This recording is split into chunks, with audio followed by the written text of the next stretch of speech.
Ever wondered how to approach conversations with the opposite gender according to Islamic traditions and teachings? Welcome, friends, to our exploration of this delicate subject. Today, we'll be delving into the principles and teachings of Islam, particularly focusing on how these guide our interactions with the opposite gender. In our ever-evolving society, it's crucial for us to understand the time-tested wisdom of our faith to ensure our actions and words align with the spirit of respect and humility Islam encourages. This isn't just about following rules, it's about fostering healthy, respectful relationships with everyone we meet. Indeed, Islam places great emphasis on the importance of understanding and respecting its teachings in all aspects of life, especially in communication. By the end of this video, we hope to shed light on the Islamic perspective of interacting with the opposite gender, guided by hadith references. So, are you ready to explore this fascinating subject? Let's dive deep into the Islamic perspective on this topic. In Islam, every interaction is guided by principles of modesty and respect.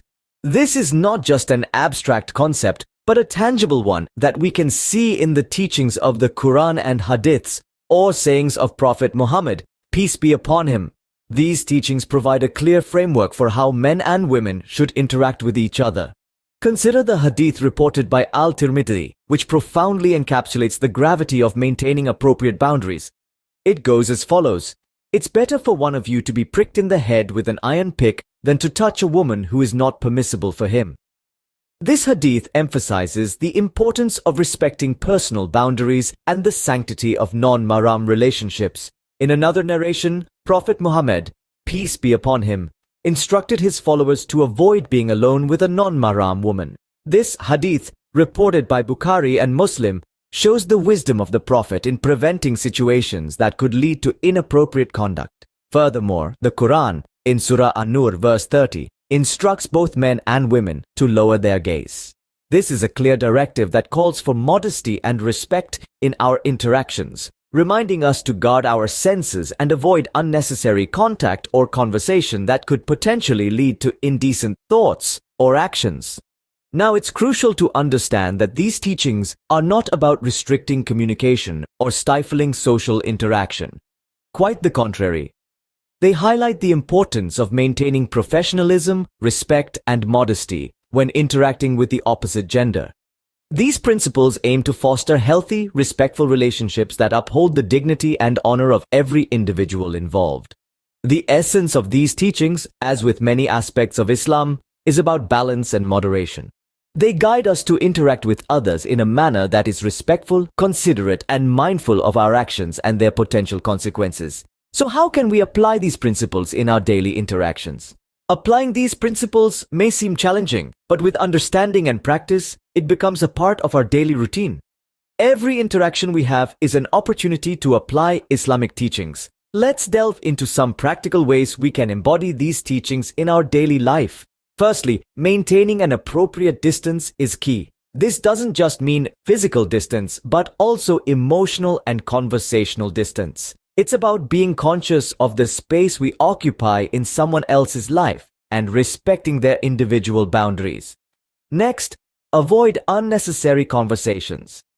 This doesn't mean we can't engage in friendly chit-chat or casual discussions.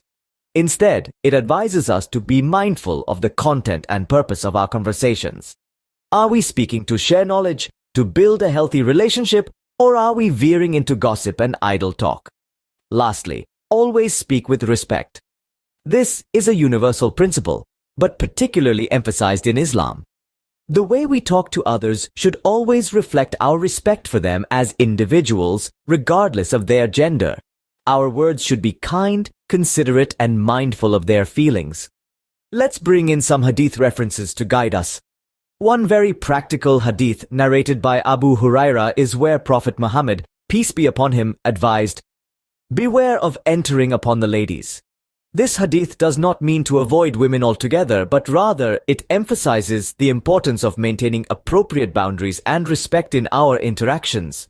In another hadith, Prophet Muhammad, peace be upon him, stated, "The best among you are those who have the best manners and character." It shows us that good manners and character are not just about how we behave when we're in public, but also about how we treat others in our private interactions. We should always remember that these teachings are not about restrictions, but about fostering respect and dignity. They guide us to interact with the opposite gender in a way that honors both our own dignity and theirs. Remember, these practices are not about restrictions, but about fostering respect and dignity. Misunderstandings can arise when we don't fully understand the intent behind these teachings. It's not uncommon for people to have misconceptions about gender interactions in Islam.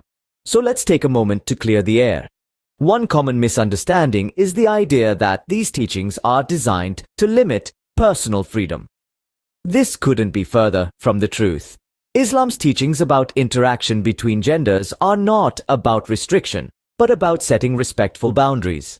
It's about understanding and acknowledging the space that exists between individuals and respecting that space. The Prophet Muhammad, peace be upon him, once said, "The best of you are those who are best to their women."